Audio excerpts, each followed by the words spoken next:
My son threw away my old watch, calling it junk. It was the key to my entire fortune. The clatter of the trash bin lid closing sounded like a final punctuation mark on a chapter of my life I thought I understood. Just moments before, I'd seen it.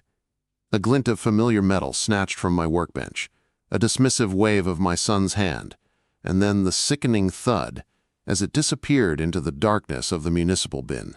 My heart hammered against my ribs, a frantic drumbeat against the growing silence. How could he? How could have let this happen?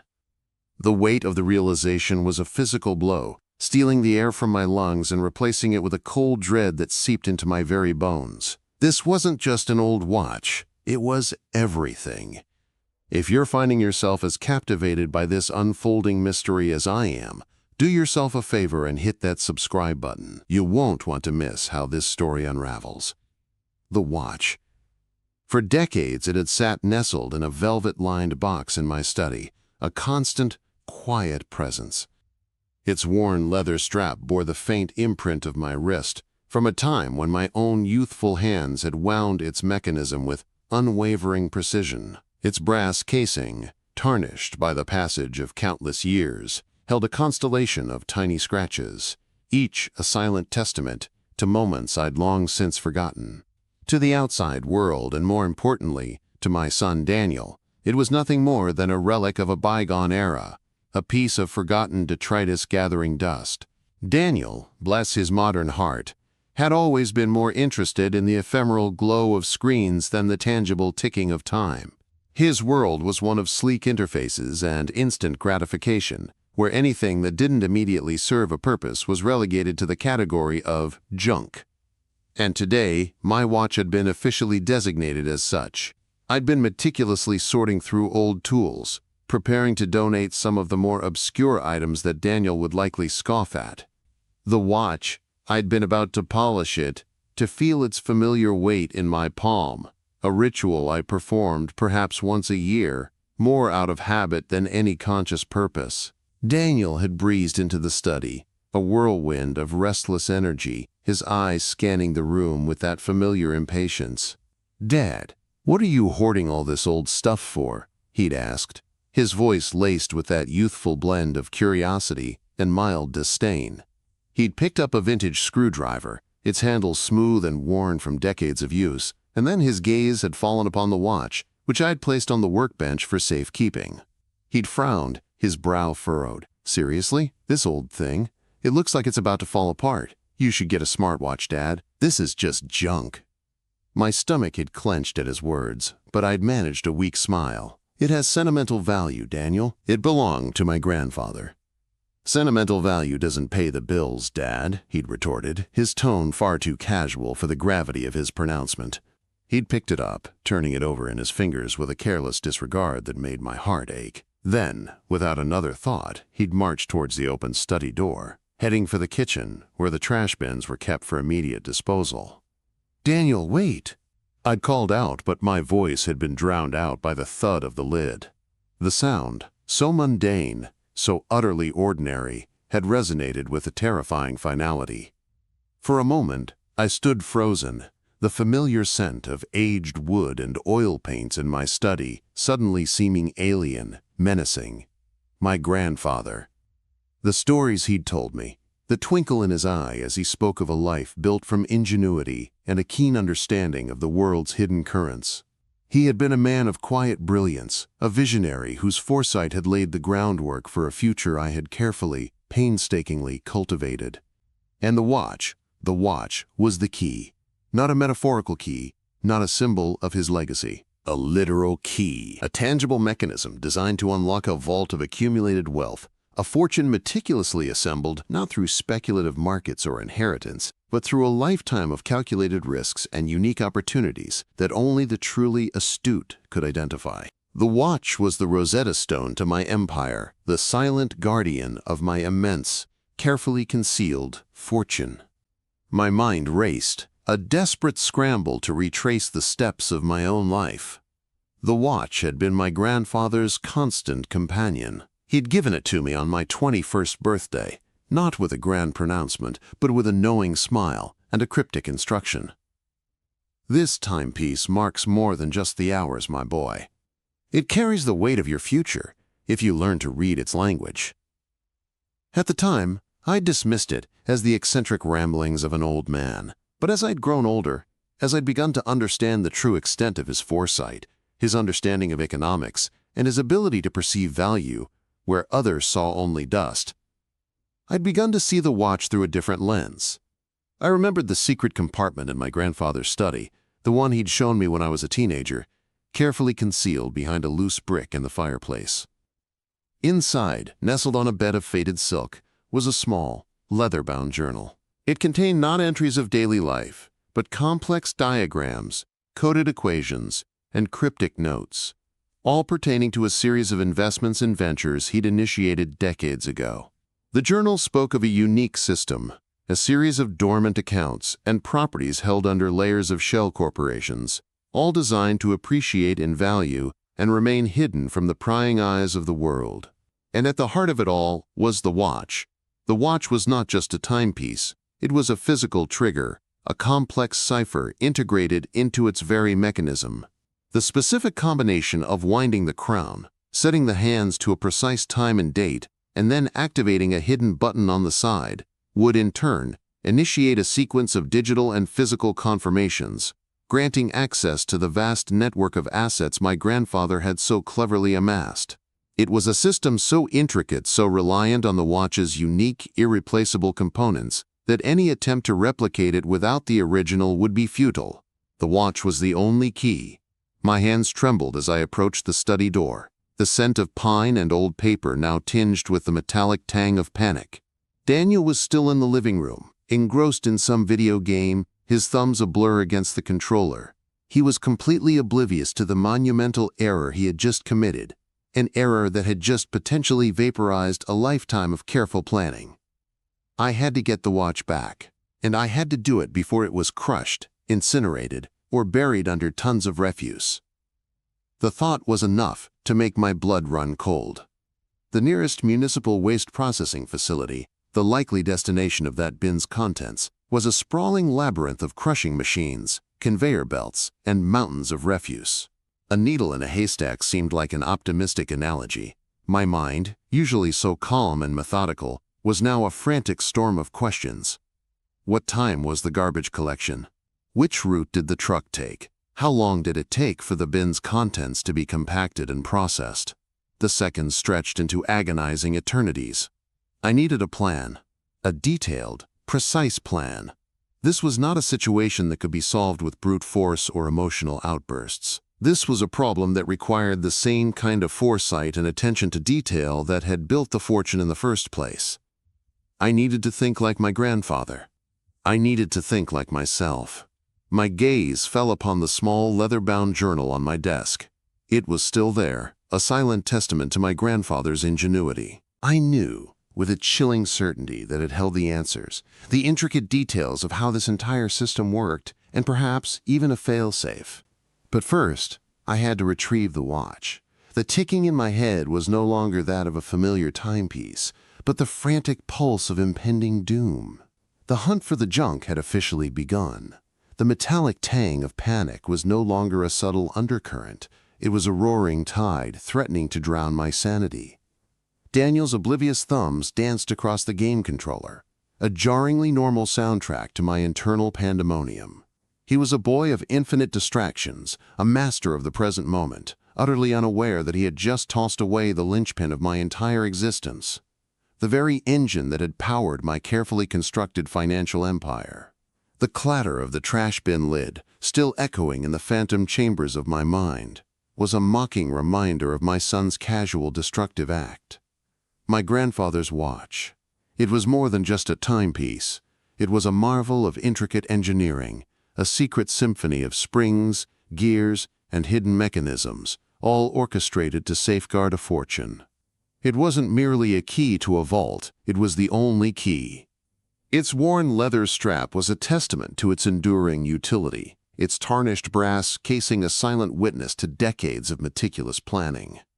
Each tiny scratch was a whisper of a forgotten transaction, a subtle clue to a venture that had blossomed into immense wealth. To Daniel, it was junk.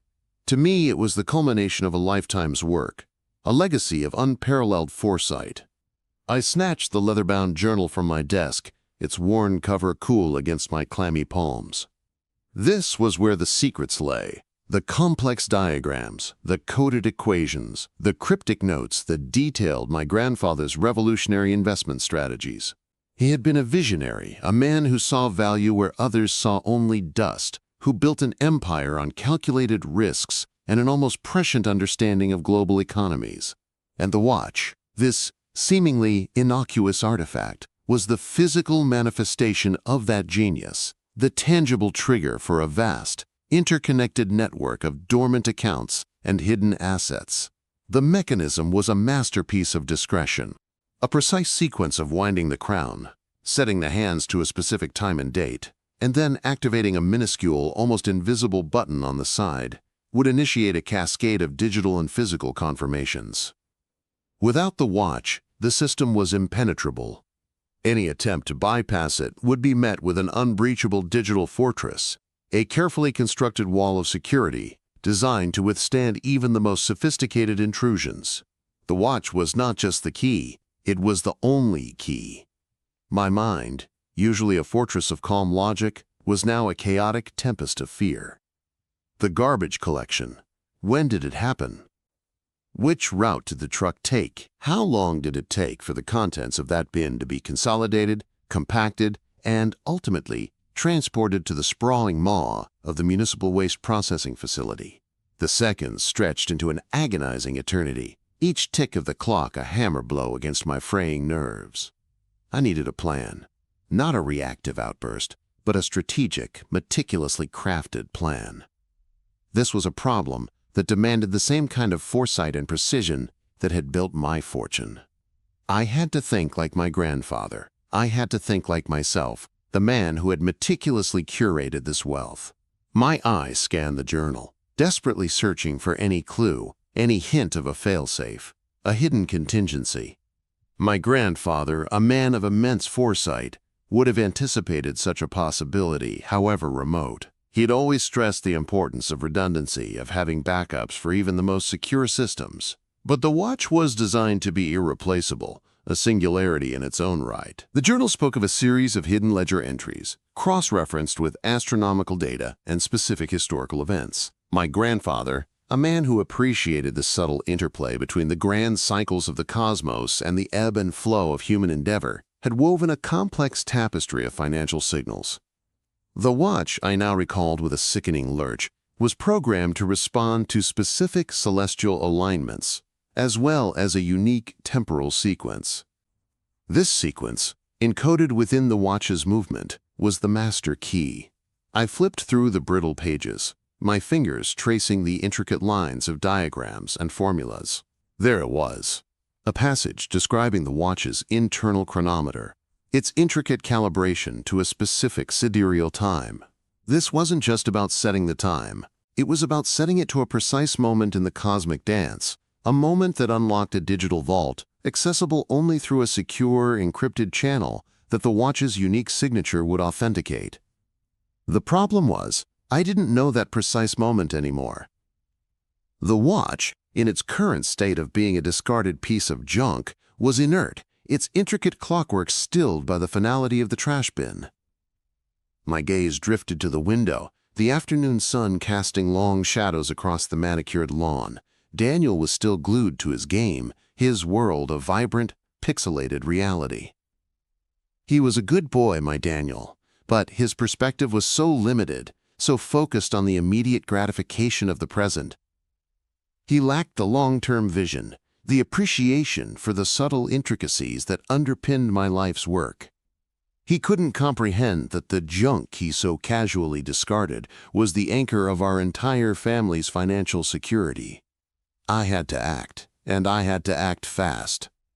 The municipal waste facility was a veritable black hole of discarded treasures and lost causes. The likelihood of finding a single, specific watch amidst tons of compacted refuse was astronomically low. But I had no other choice. My mind began to churn, piecing together the fragments of memory, the cryptic clues from the journal. My grandfather had a discreet network of informants, individuals who understood the value of his unique brand of foresight, people who dealt in information and retrieval. He had once spoken of a former associate, a man named Silas, who had a penchant for navigating the underbelly of the city, a man who could find anything, for a price. I needed to contact Silas. But how? My grandfather had been notoriously secretive, his methods of communication as convoluted as his investment strategies. He hadn't left a direct phone number, no easy address. The journal, however, offered a faint glimmer of hope.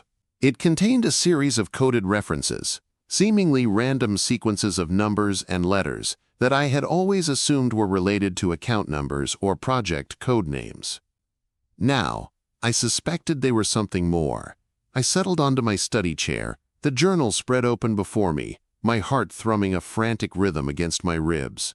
My grandfather had left me a legacy, a fortune built on intellect and discretion. He had also left me a puzzle, a test of my own ingenuity. And now it was my turn to solve it, to retrieve the lost key before it was irrevocably buried beneath the weight of the world's discards. The first step was deciphering those coded references. I remembered my grandfather's fascination with numerology and his belief in the hidden power of patterns. He'd often alluded to a personal frequency, a unique vibration that resonated with his entire financial network. I had dismissed it as poetic waxing at the time, but now, the words echoed with a chilling significance. I looked at the journal again, focusing on a particular entry that detailed a series of past acquisitions.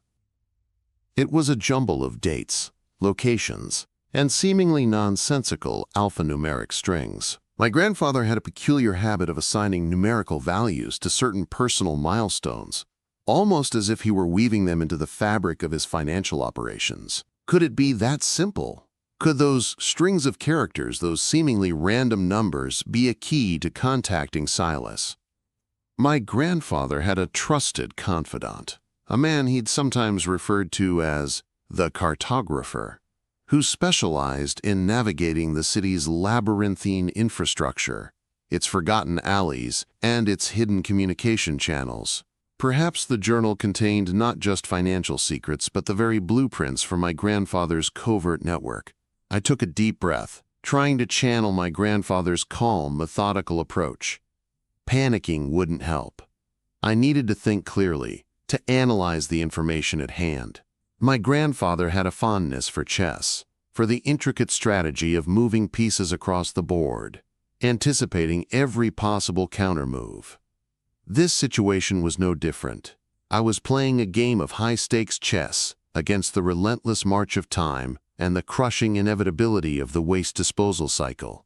I turned my attention back to the journal, my eyes scanning for any recurring patterns, any sequences that seemed out of place.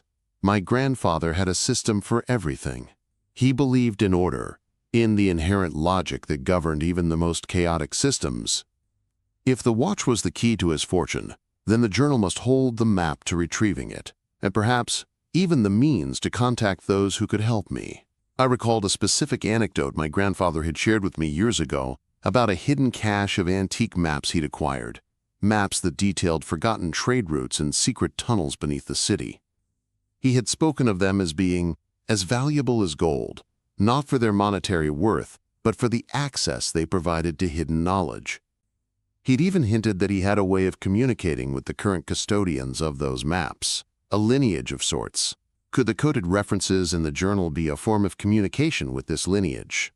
It was a long shot, but it was the only shot I had. I focused on a particularly dense block of text, a seemingly random string of numbers and letters that appeared several times throughout the journal, always in relation to particularly significant financial maneuvers. Z4 beta 7 omega 3 delta. It was a phrase that had always intrigued me. My grandfather had explained it once, not as a password, but as a harmonic resonance point, a specific set of coordinates that, when activated, would create a ripple in his network, signaling a need for immediate, discreet contact. He'd never elaborated on how that activation occurred, but the journal provided a potential clue. Tucked away in a section discussing communication protocols, I found a mention of resonant frequencies and temporal anchors. It was highly technical, filled with arcane jargon that spoke of sonic vibrations and precise temporal alignments. It was then that it hit me. The watch's mechanism wasn't just about unlocking a vault. It was also a sophisticated communication device. My grandfather, in his infinite wisdom, had designed a system where the very act of using the watch to access his fortune would also generate a subtle, encrypted signal alerting his trusted contacts. And if the watch was lost or compromised, then this harmonic resonance point was the fallback. But how to generate that resonance without the watch? The journal mentioned that the core of the system relied on a precise vibrational frequency, a specific sound wave that could be replicated. This was the missing piece of the puzzle, the specific acoustic signature that would signal my grandfather's network. I needed to find that signature.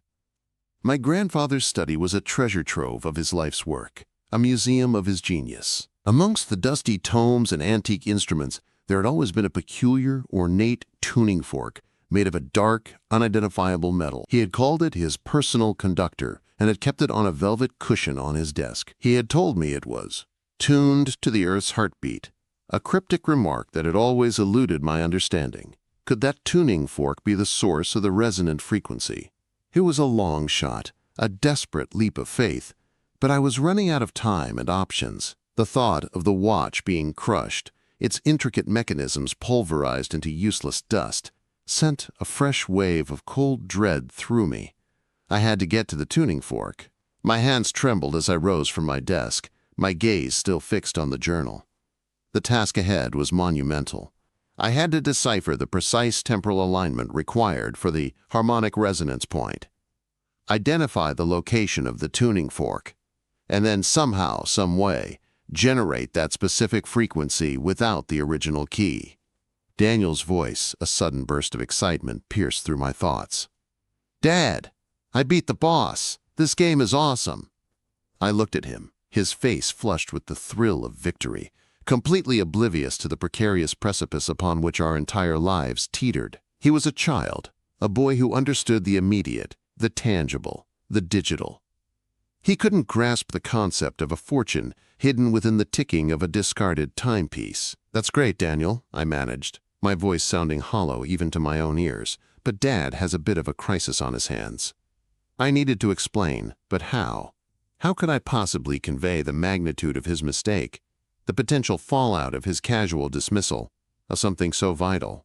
It was like trying to explain quantum physics to a toddler. My focus narrowed. The journal was my guide. I needed to find the specific temporal alignment.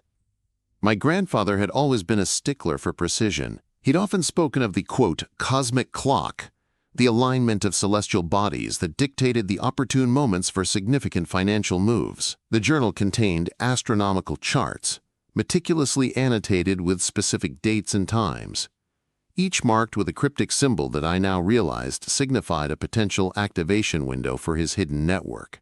I began to cross-reference the astronomical data with the coded references in the journal. It was a painstaking process, each calculation a step further into the complex web my grandfather had woven. The sun was beginning to dip below the horizon, casting long, eerie shadows across the study. Time was slipping away. I finally found it. A specific date, a few days from now, that coincided with a rare planetary alignment. It was also the date marked with the recurring Z4 Beta 7 Omega 3 Delta sequence. This was it. This was the critical window. The watch, if it were still functional, would naturally initiate its sequence at this precise moment. But without the watch, I needed to manually trigger the resonance. The tuning fork. I had to find it. I stood up, my legs feeling heavy, my resolve hardening with every passing second. I remembered the tuning fork being kept in a small, intricately carved wooden box on the top shelf of the built-in bookcase, a place rarely disturbed. It was a forgotten artifact, a relic of my grandfather's peculiar interests.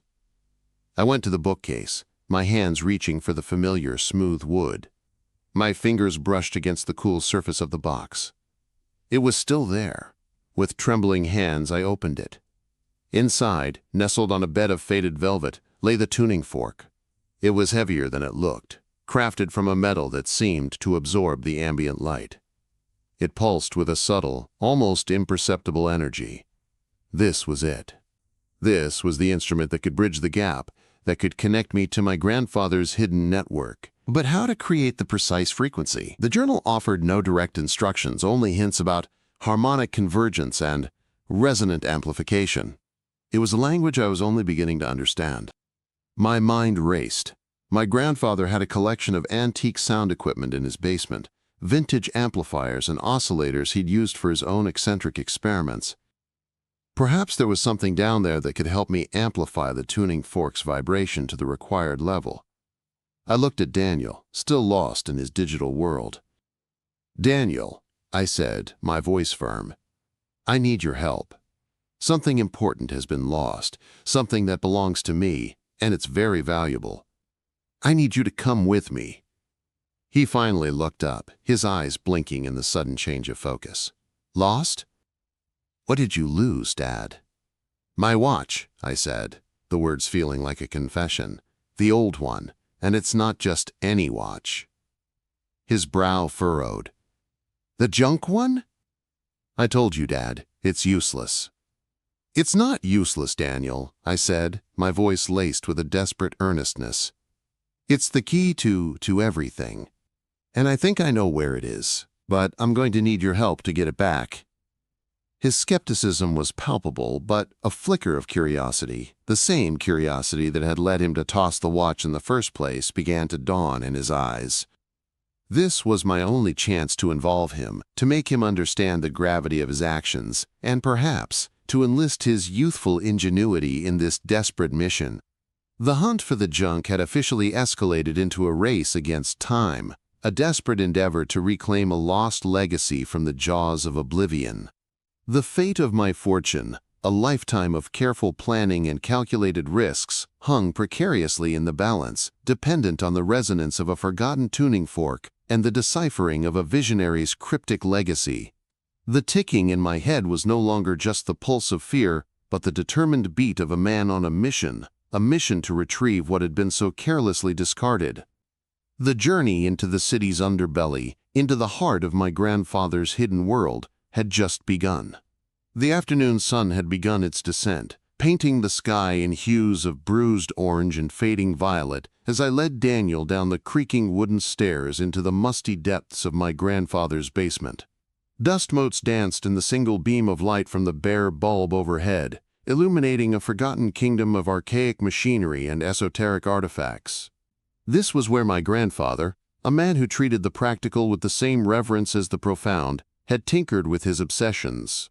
"This is where Dad keeps all the old stuff," Daniel said, his voice echoing with a touch of apprehension.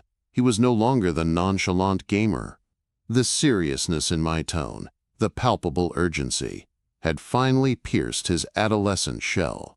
My eyes scanned the cavernous space, searching for the remnants of my grandfather's audio experiments. Cobwebs draped themselves like macabre decorations over defunct turntables, reel-to-reel tape recorders, and the imposing hulk of an oscilloscope. Then I saw it, a formidable collection of vintage amplifiers, their chrome dials gleaming dully in the dim light. Among them sat a peculiar, squat device with a complex array of knobs and meters, unlike anything I'd ever seen. This, I recalled, was his harmonic synthesizer, a contraption designed, as he'd once vaguely explained, to capture and reproduce the subtle vibrations of the universe. "That's it," I murmured, pointing to the synthesizer. "That's what we need." Daniel approached it cautiously, his curiosity piqued. "What does it do?" "It amplifies sound," I explained, my mind already racing through the mechanics of it. "We're going to use it to amplify the sound of this."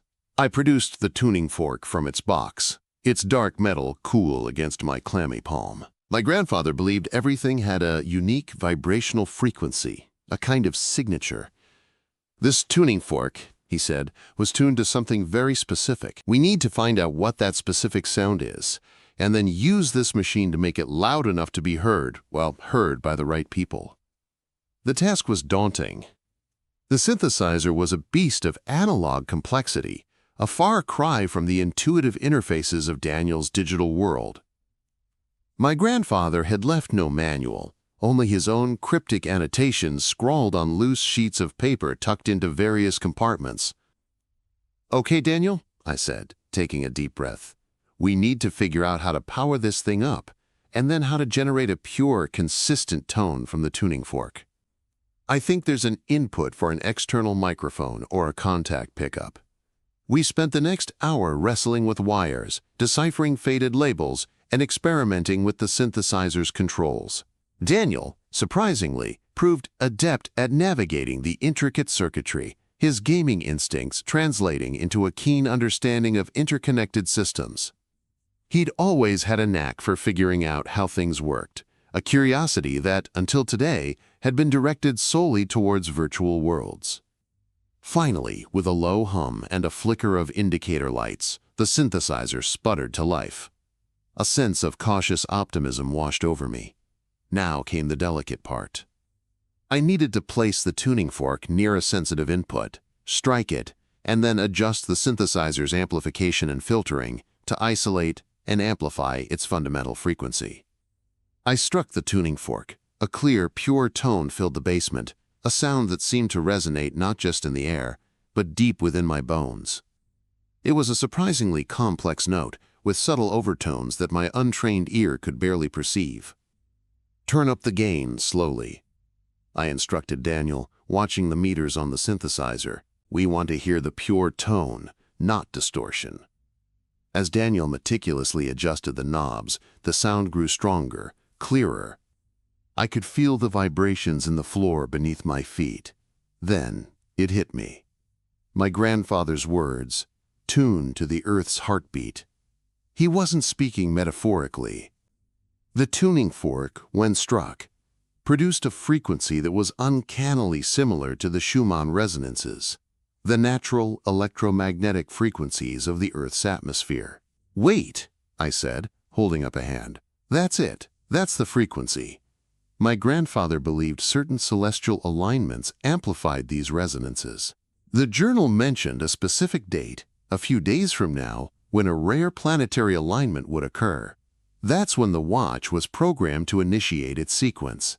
If we can recreate this frequency, amplified and broadcasted at the right time, it should act as a signal, a homing beacon for his network.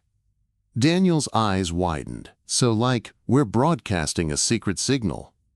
"Exactly," I confirmed, a desperate hope beginning to bloom in my chest. "But we need to know the exact frequency and the exact time. The journal has the astronomical data, but deciphering it precisely is crucial. And we need to make sure the signal is strong enough to reach the right people, wherever they are." We spent the next few days immersed in my grandfather's study, poring over the leather-bound journal.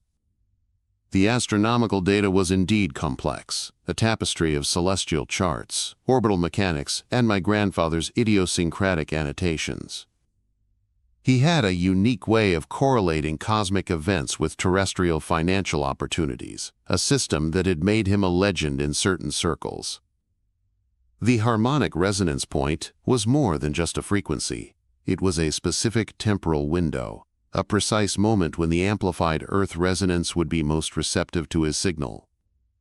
The journal outlined a complex calculation involving sidereal time, planetary positions, and specific ley lines of energy that crisscrossed the globe. "This is like a puzzle," Daniel remarked, his initial apprehension replaced by a focused intensity. He was surprisingly good at the calculations, his mind able to grasp the abstract concepts with a speed that surprised me. He'd always been a visual learner, and the diagrams in the journal, coupled with my verbal explanations, seemed to unlock his latent analytical abilities.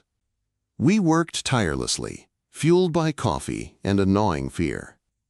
The municipal waste facility, I learned from a quick online search, was a sprawling industrial behemoth, a labyrinth of crushing machinery and vast processing halls.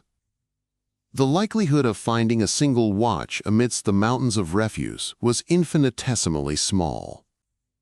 Time was our enemy, and the clock was ticking, or rather, the planet's resonant frequency was waiting to be amplified. As the designated day approached, we finalized our plan. We would set up the harmonic synthesizer in a discreet location, an old, abandoned radio observatory on the outskirts of the city that my grandfather had once used for his more esoteric experiments.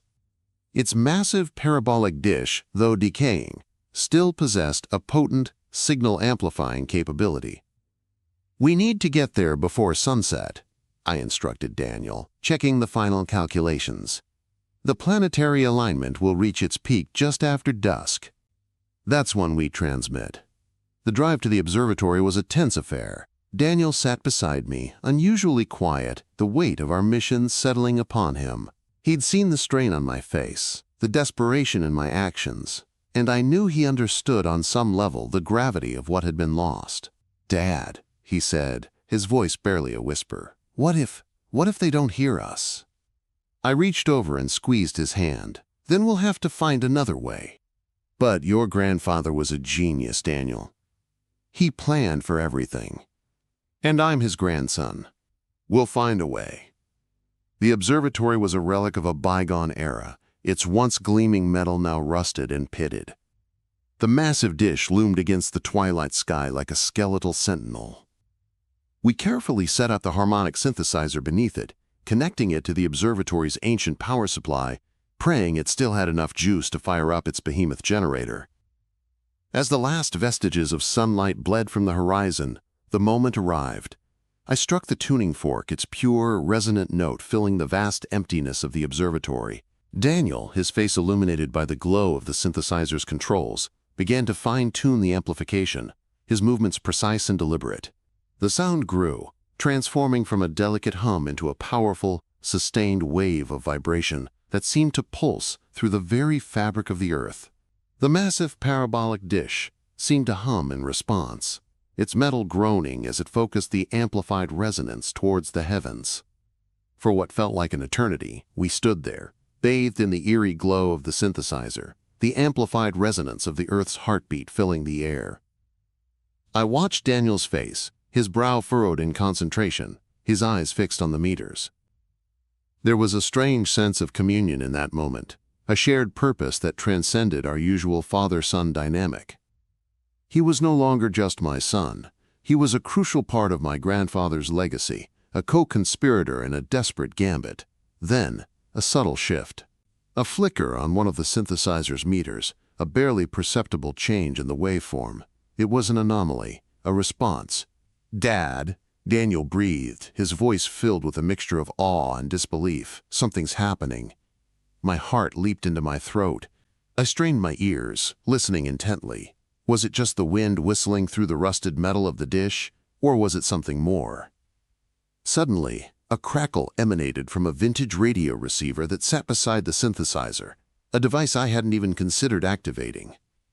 It was a faint, distorted sound, like voices speaking through a thick veil of static. "Identify yourself." A gruff, disembodied voice rasped through the receiver. "State your purpose." A wave of relief, so potent it threatened to buckle my knees, washed over me. They had heard. My grandfather's network, his hidden custodians of foresight, had received the signal. This is the grandson," I stammered, my voice hoarse with emotion. I've lost something vital. My grandfather's watch. It was inadvertently discarded. I need your help." There was a pause, a moment of calculated silence on the other end.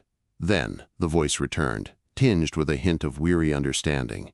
"The linchpin. We were alerted to a potential disruption. The celestial alignment. It's a critical window. You've done well to activate the resonance, but the watch is likely consolidated. Finding it will be a challenge." "I know," I said, my gaze falling back on the journal, on the diagrams and equations that held the key to so much. "But I have the information. I know the watch's mechanism, its programming. My grandfather left me everything I need to understand it, to potentially even reactivate it if necessary. But first, we need to retrieve it." "The municipal facility," the voice stated, not as a question but as a grim acknowledgement. "A formidable task. However, your grandfather cultivated a network of resourceful individuals. There is one man, Silas, who specializes in retrieval from such environments. He owes your grandfather a significant debt. We will contact him." The weight of the past few days, the sheer intensity of the endeavor, began to recede, replaced by a different kind of tension, the anticipation of what came next. We had sent the signal. We had initiated contact. But the physical retrieval of the watch remained an insurmountable hurdle. "How do I contact Silas?" I asked, my voice steady despite the turmoil within. "You don't," the voice replied. "Silas will contact you. He operates on different channels. He will have been alerted by this transmission. He will find you. Be discreet and be patient. He works in the shadows, and his methods are unconventional, but he is the best." As the last words crackled over the radio, Silas's contact point, a pre-arranged encrypted channel, flickered to life on my personal comms device. It was a secure, untraceable line, a testament to my grandfather's meticulous planning. "This is Silas," a new voice stated, smooth and deep, carrying an almost unnerving calm. It was a voice that spoke of efficiency and discretion. "I have been appreciably informed of your predicament, the grandfather's linchpin, as they say. A rather unfortunate incident. The municipal facility is a complex environment, but not insurmountable. What exactly are we looking for?" I took a deep breath, the scent of ozone and damp earth filling my lungs. "A wristwatch," I said, my voice firm. "Old, grandfather's watch. It's unique. It contains intricate mechanisms, coded sequences. It's more than just a timepiece. It's the key to a considerable fortune." Silas was silent for a moment. Then a low chuckle, devoid of humor, echoed through the comms. "A treasure hunt, then. Very well. Describe this treasure in detail. The more information I have, the more efficient my operation can be. Every detail, no matter how trivial it may seem, could be the thread that unravels this tangled mess." I began to describe the watch, relaying every detail I could recall from my grandfather's fragmented explanations and my own memories. The worn leather strap, the tarnished brass casing, the specific dimensions of its dial, the subtle etchings on its back. I spoke of its internal mechanism, its secret button, its programmed temporal sequence, and the celestial alignments that unlocked its secrets. Daniel, standing beside me, added details, remembering the weight of it, the feel of the crown in his hand before he'd carelessly tossed it aside. "And the time of its disposal?" Silas inquired, his tone clinical. "Approximately 48 hours ago," I replied, the memory of the trash bin lid slamming shut still a raw wound from my residence. "The route of the collection truck will be a significant factor," Silas mused. "Compaction, consolidation.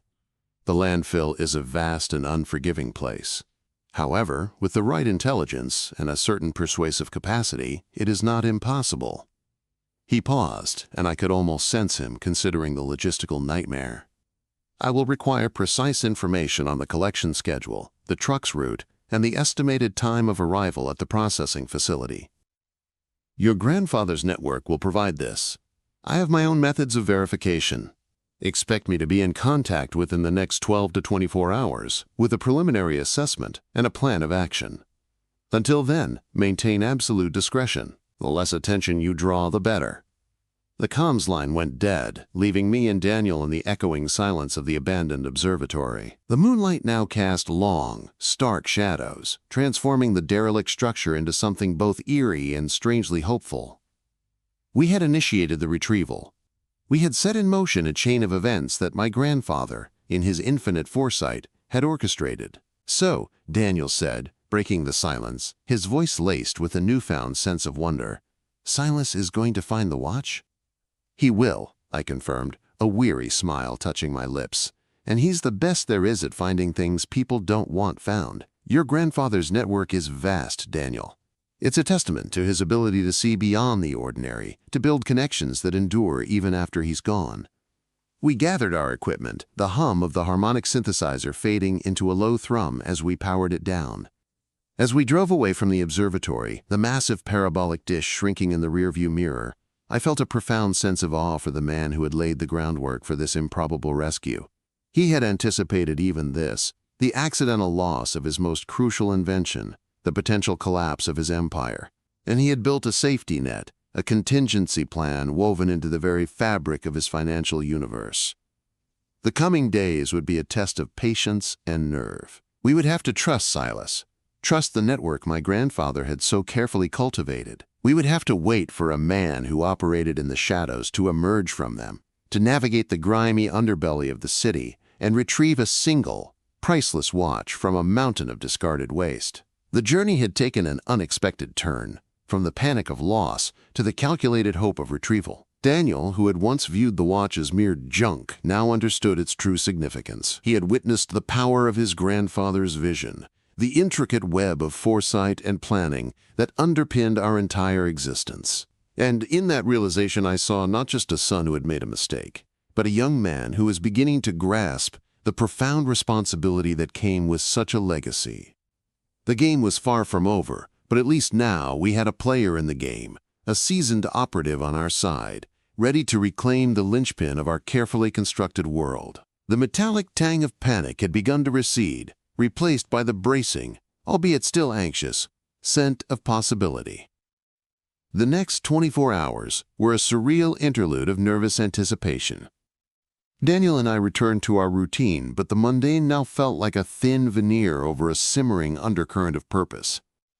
Every whir of the washing machine, every distant siren, seemed to carry a potential meaning, a whisper from Silas's clandestine world. We spoke little, each lost in our own thoughts, the enormity of what had been set in motion hanging heavy between us. I found myself rereading sections of my grandfather's journal, not for the astronomical data this time, but for any hint of Silas's methods, his background, anything that might illuminate the shadowy figure who was now our sole hope.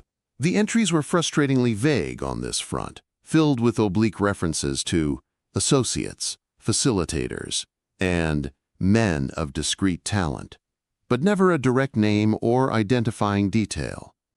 It was clear my grandfather operated with extreme caution, layering his network with so many intermediaries that even those at the top might not know the full scope of his operations.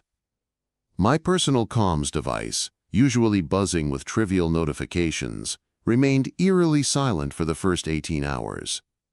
Doubt began to creep in, a cold tendril wrapping around the fragile hope I'd managed to cultivate. Had the transmission been too weak? Had Silas been alerted, but deemed the retrieval too risky? The municipal waste facility was a notoriously difficult environment, a place where legitimate access was restricted, and unauthorized intrusion was met with immediate and severe consequences. Then, with a soft chime that seemed impossibly loud in the charged silence of our living room, the encrypted channel flickered to life. It wasn't a voice this time, but a series of coded messages displayed on my comm screen. Silas was a master of efficiency, bypassing pleasantries and getting straight to the actionable intelligence. Asterisk collection truck ID XZ47B. Route, Sector GAMMA7, Residential Zone Delta. Time of disposal, approximately 3 o'clock local time 2 days prior. Current location, Municipal Waste Processing Facility, Sector Alpha 9. Initial assessment, high probability of consolidation within Bailing Unit 3. Access to Bailing Unit 3 highly restricted. Requires specialized bypass protocols. Estimated retrieval window, 4 o'clock to 6 o'clock local time. Next operational cycle. Requires precise timing and diversionary elements. Detailed plan to follow. Main quote, "The information was stark, a clinical diagnosis of our predicament. Bailing Unit 3. The name itself conjured images of immense, crushing machinery, a metallic maw designed to pulverize and compress everything it consumed. The idea of finding a tiny watch amidst such a process seemed like searching for a single grain of sand on a beach that had been violently churned by a hurricane. But Silas was already working. The mention of specialized bypass protocols and diversionary elements spoke of a carefully orchestrated plan, a surgical strike into the heart of the facility. My grandfather's network was already in motion, feeding Silas the precise data he needed. The sheer scale of the operation, the intricate coordination required to achieve this, was a testament to the depth of his planning. The next set of messages detailed the plan. It was audacious, bordering on reckless but undeniably brilliant. Silas intended to infiltrate the processing facility during the early morning hours, when activity was at its lowest. He would utilize a series of pre-programmed access codes, likely acquired through my grandfather's extensive network of contacts within various city departments, to bypass security checkpoints. The critical element was the diversionary tactic, initiating controlled system overload at Substation 4, Sector BETA 5 at 4:15. This will trigger an automated safety shutdown of non-essential systems, including secondary surveillance in Bailing Unit 3's immediate vicinity. This creates a critical 15-minute window for infiltration. Security patrols are known to converge on substation failure points, diverting attention. Thames. Substation 4. A deliberate disruption of the facility's power grid. It was a bold move, one that could potentially draw significant attention, but also precisely the kind of calculated risk my grandfather would have appreciated. The mention of secondary surveillance implied Silas had gained access to the facility's security schematics, a feat in itself. Infiltration point, service tunnel beneath Sector ALPHA 9, access code Gamma 9, Echo 7. Bypass for Bailing Unit 3 access requires knowledge of internal maintenance override sequence. 7, Alpha 3, SIGMA 9. Critical to maintain absolute silence and avoid detection. Retrieval requires precise manipulation of the bail structure, employing specialized magnetic grapple for targeted extraction. Knives. The technical jargon was overwhelming, but the intent was clear. Silas was not some amateur breaking into a warehouse. He was a professional, equipped with the knowledge and tools to navigate the industrial labyrinth. The mention of the bail structure and magnetic grapple was a stark reminder of the sheer scale of the task. He wouldn't be sifting through loose trash. He'd be dealing with compressed blocks of refuse, each weighing tons. My role, it seemed, was minimal, in terms of direct action but crucial in terms of context. Silas needed me to be available, to answer any specific questions about the watch, its workings, or my grandfather's habits that might arise during the retrieval. Await further communication regarding success or operational challenges. Maintain comms, silence, unless directly contacted. Discretion remains paramount. The messages ceased. The comms device returned to its passive state. The waiting began anew. Daniel was unusually animated now, his earlier apprehension replaced by a focused intensity. He spent hours online, researching municipal waste processing plants, learning about bailing units, compaction ratios, and the sheer volume of material handled. He was no longer just a gamer. He was an apprentice in the shadowy art of recovery.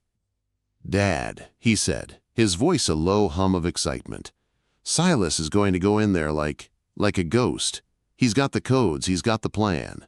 He's even got a way to mess with the power grid." I managed a tired smile. "Your grandfather's network is far-reaching, Daniel. He had people everywhere, people who owed him favors, people who understood the value of discretion and expertise." "It's like a real-life spy movie," he mused, his eyes glued to the comm screen as if willing it to come back to life. The hours crawled by. We ate little, the anxiety a constant companion. I found myself pacing, the familiar confines of our home feeling both too small and too exposed. Every creak of the floorboards, every gust of wind against the windows, sent a jolt of adrenaline through me. Was that the sound of Silas's infiltration? Or just the house settling? As the dawn approached, the designated window for Silas's operation, the tension became almost unbearable. We sat in the living room, the comms device perched on the coffee table like a dormant oracle. Daniel was practically vibrating with anticipation. Then, the chime. My heart leaped into my throat. It was a longer sequence of messages this time, more detailed, more critical. Asterisk Bale identified. Bale 77C. Visual confirmation of unique metallic signature consistent with watch casing. Initial magnetic grapple. Successful. Extraction in progress. Encountered unexpected resistance. Internal Bale integrity higher than anticipated. Compaction density requires recalibration of grapple force. Secondary bypass protocols engaged for Bale Unit 3's pressure regulators. This introduces a risk of system overcorrection and rapid discharge. A knot of dread tightened in my stomach. Recalibration of grapple force. Secondary bypass protocols. This was not going smoothly. The words rapid discharge sent a chill down my spine. What did that even mean? A sudden release of pressure? An explosion? Asterisks. Security response detected. Patrol unit diverting to bailing Unit 3. Timing anomaly. Substation 4 diversion was effective, but patrol route appears to have been altered. Initiating evasive maneuvers. Extraction compromised. Requires immediate alternative approach. My breath hitched. Compromised. The word hung in the air, heavy with implication. Silas, the ghost, the master of infiltration, was being detected. His carefully laid plans were unraveling. Asterisk dumping protocol initiated for Bale 77C. Unforeseen system response to pressure regulator bypass has triggered an automated emergency discharge. Bale being ejected from Unit 3 to containment chute for immediate disposal at the primary landfill site. Absolute loss imminent unless diversionary tactic can be applied at containment chute exit. Quote, loss imminent, containment chute, primary landfill. The words crashed over me like a tidal wave. The watch, so close to being recovered, was being swept away again, this time into an even larger, more chaotic maw, the primary landfill. It was a vast, desolate expanse of refuse, a graveyard of forgotten things. Even for Silas, finding it there would be a near impossibility. Asterisk.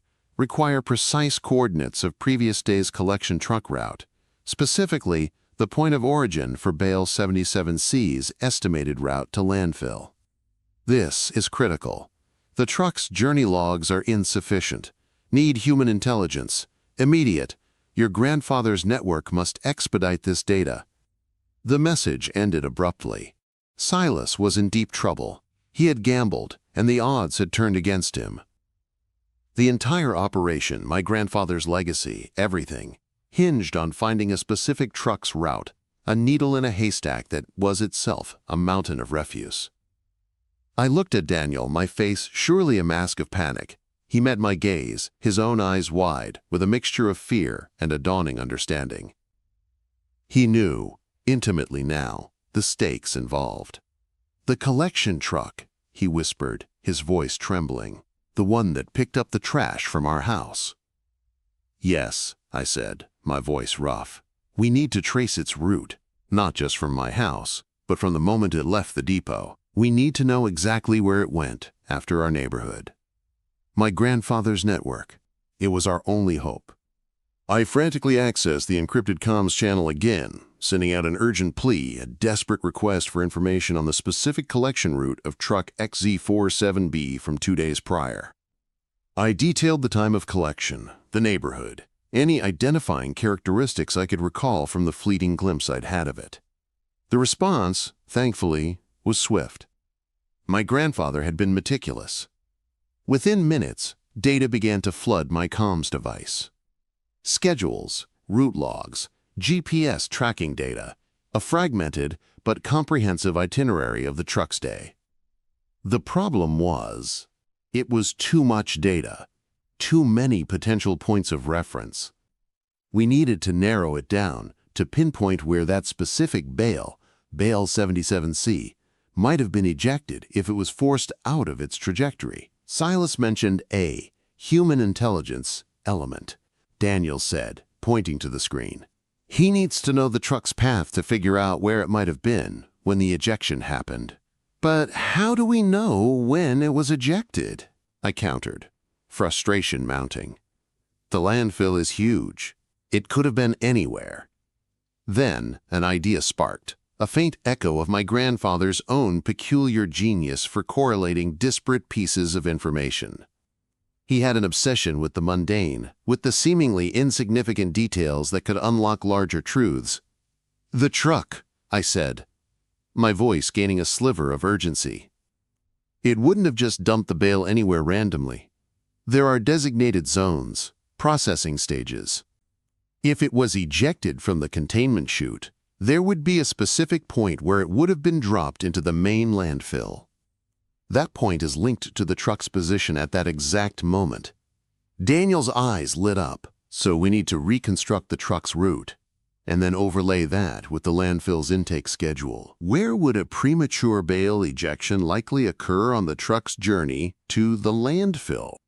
We spent the next few hours hunched over the comms device and a large printed map of the city's waste management infrastructure, a relic I'd found in my grandfather's study. The data was complex, a dense tapestry of logistical information. Daniel, with his innate ability to process complex systems, became invaluable. He cross-referenced truck routes with known landfill intake procedures, analyzing the likely paths the truck would have taken, the points where it might have been subjected to external factors that could have triggered the emergency discharge protocol. My grandfather's journal provided a crucial missing piece. He had detailed an informal agreement with a contact within the municipal waste management department, a man named Greasy Pete, who for a considerable fee provided insider information on collection schedules and disposal routes. It was a risk, a potentially compromising detail, but now it was our lifeline. I found a coded entry referencing Pete's contact number. With trembling hands, I dialed the number. It connected to a heavily distorted voicemail system. I left a brief coded message referencing a package that had been misplaced and a need for route clarification on the Gamma 7 sector 2 days prior. The wait for Pete's response was agonizing. Every passing minute felt like an eternity. Had I compromised Silas further? Had I alerted authorities to my own clandestine activities? Finally, the comms device chirped. A new message from Greasy Pete. It was short, blunt, and to the point. Asterisk, Truck 47B, Gamma 7 route. Normal trajectory. Encountered minor delay at Elm Street intersection due to stalled civilian vehicle. Approximately 4:30. Truck was approximately 1.5 kilometers from primary landfill intake entrance when compaction unit error triggered emergency bale ejection sequence. Bale 77C ejected onto access road just prior to convergence with main landfill, crush zone, immediate retrieval of bale from access road likely. Security presence minimal at that point. Recommend immediate dispatch of specialized retrieval unit. Relief, so profound it made my head spin, washed over me. Silas hadn't lost the watch entirely. It had been ejected onto an access road, a relatively accessible location compared to the churning depths of the landfill itself. And the timing of the ejection was now precise, 4:30, just prior to entering the main processing area. I immediately relayed this critical information to Silas via the encrypted channel. Asterisk Bale 77C, ejected onto access road 1.5 kilometers from primary landfill intake, approximately 4:30. Minor delay at Elm Street intersection likely. Security presence minimal at ejection point. Requires immediate retrieval. Your diversionary tactic may have inadvertently coincided with the ejection trigger, but the location is now accessible. A few minutes later, Silas's response came, tinged with a weary efficiency. Asterisk acknowledged. Data received. Recalibrating retrieval parameters. Access road location now primary objective. Proceeding with extraction. Expect contact within 2 to 4 hours regarding outcome. Maintain comms, silence. The wait that followed was the most nerve-wracking of all. We knew where the watch was, we knew Silas was attempting to retrieve it, but the execution was still in his hands. The hours stretched, each one filled with a gnawing uncertainty. We tried to distract ourselves, to engage in normal activities, but our minds were constantly drawn back to the comms device, to the silent, expectant air of the room. Then, a notification. Not from Silas, but from my grandfather's network. It was an update from Greasy Pete. Asterisk further intel from municipal waste facility. Alarm tripped at substation 4. Security dispatched. Security patrol in bailing unit 3 vicinity. Diverted to investigate substation anomaly. Significant lull in secondary surveillance at bailing unit 3's secondary access tunnel. Containment chute ejection protocol initiated at 4:32. Bale 77C ejected onto access road. Security presence on access road minimal. Internal facility reports indicate a minor equipment malfunction in Bale Unit 3. No unauthorized entry detected via primary access points. The individual who initiated the diversion appears to have executed a swift and silent departure via secondary tunnel. Seems Silas achieved his objective before primary security could effectively respond. Quote, "A wave of profound relief washed over me. Silas had succeeded. He had navigated the chaos, bypassed security, retrieved the bale, and escaped, all while my grandfather's meticulously planned diversion created the necessary cover." The mention of the secondary tunnel was a detail I hadn't considered, a testament to Silas's professionalism. He hadn't simply retrieved the watch, he had done it with an almost invisible touch. Then, the final message, this time directly from Silas. Asterisk, objective secured. Bale 77C retrieved from access road. Bale integrity compromised, but linchpin artifact intact. Small deviation from original plan, but operational parameters were adjusted accordingly. Asset will be delivered to secure exchange point within 12 hours. Further instructions will follow. Your grandfather's foresight is commendable. The network functioned as designed. The words asset intact felt like a physical weight lifting from my chest. The linchpin, the key to everything. It was safe. It was coming back. Daniel let out a shaky breath, a broad grin spreading across his face. "He got it, Dad. Silas got it." I clasped his shoulder, a surge of emotion overwhelming me. "He did, Daniel. He did. Your grandfather's legacy is safe, for now." The next 12 hours were spent preparing for the exchange. Silas had provided discreet instructions, a designated park bench in a quiet, tree-lined section of the city, known for its low foot traffic and minimal surveillance. The time was set for midday, a calculated risk to avoid the heightened security of dawn or dusk. I was instructed to arrive alone, with no visible means of communication or identification, to simply sit and wait. The anticipation was a potent cocktail of relief and apprehension. What would Silas look like? Would he be, what I imagined, a shadowy figure emerging from the urban landscape? Or would he be someone entirely unremarkable, a man blending seamlessly into the background? I arrived at the designated park early, the midday sun casting dappled patterns on the worn wooden bench. The air was crisp, carrying the scent of damp earth and blooming flowers. I sat down, trying to appear casual, my gaze sweeping across the park, observing the few other individuals present. A couple walking their dog, an elderly woman reading a book, a teenager sketching in a notebook. None seemed out of place, yet each could be a potential observer, a silent guardian of the exchange. A few minutes past the appointed time, a man approached, walking with a steady, unhurried pace.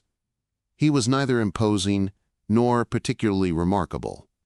Medium build, nondescript clothing, a dark jacket, simple trousers, plain shoes. His face was ordinary, his expression neutral, yet there was an almost imperceptible aura of quiet competence about him. He didn't look at me directly as he approached, his gaze focused on the path ahead. As he reached the bench, he paused, as if considering its suitability, before settling onto the other end.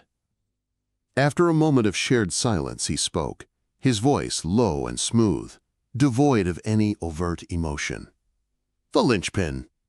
A rather intricate mechanism, your grandfather's design.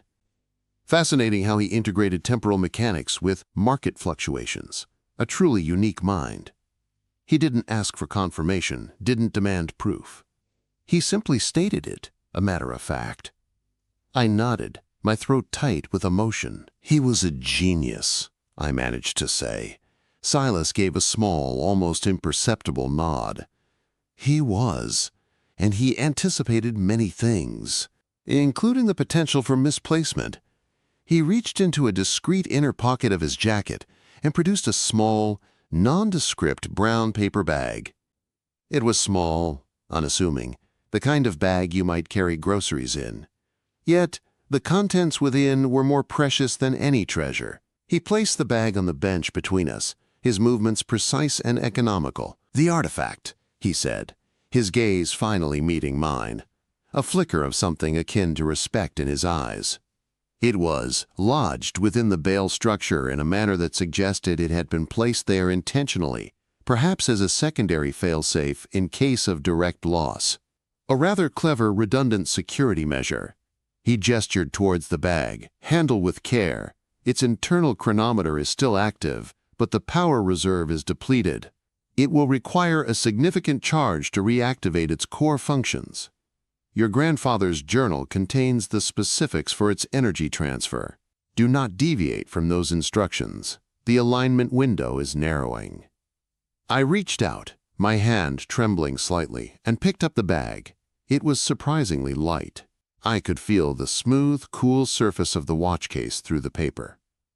How much do I owe you?" I asked, my voice laced with gratitude. Silas offered a faint, almost imperceptible smile. "Your grandfather's network is built on reciprocal obligation. My debt to him is significant. Consider this a partial settlement. However, there is a matter of continued security. The watch's activation sequence and the subsequent financial implications will attract attention. My services may be required again for safeguarding the ensuing operations." He stood up, his movements fluid and silent. "You will receive further instructions regarding the watch's recharge and activation. Maintain your grandfather's protocols. And remember, discretion is your most potent weapon." With that, he turned and walked away, melting back into the park's quiet anonymity as if he had never been there at all. I watched him go, a complex mix of relief, gratitude, and a burgeoning sense of responsibility settling upon me. We had retrieved the linchpin. The immediate crisis was averted. But the larger game, the intricate financial empire my grandfather had built, the network of foresight that was now mine to inherit, was just beginning. I opened the paper bag. There it was, nestled within layers of protective padding. My grandfather's watch. Tarnished, worn, but unmistakably whole. I ran a thumb over its etched casing, the familiar cool metal, a comforting sensation. The dial was still, its hands frozen at the moment of its disposal. But I knew, with a certainty that resonated deep within me, that this was not the end. It was a new beginning. A transition of stewardship. Daniel arrived a few minutes later, his face alight with a mixture of curiosity and relief. He saw the bag in my hand, and his eyes widened. "You got it, Dad?" I nodded, a weary smile spreading across my face. "We got it, Daniel. We got it." As we walked home, the weight of the watch in my pocket, I felt a profound shift within me. The panic of the past few days had been replaced by a quiet resolve. I had faced the impossible, navigated the labyrinthine complexities of my grandfather's world, and emerged with the key to his legacy. And Daniel, my son, had been there every step of the way, a witness to the extraordinary depths of his grandfather's vision, a participant in a mission that transcended mere financial gain. He was no longer just a gamer, but a nascent guardian of a unique and powerful legacy.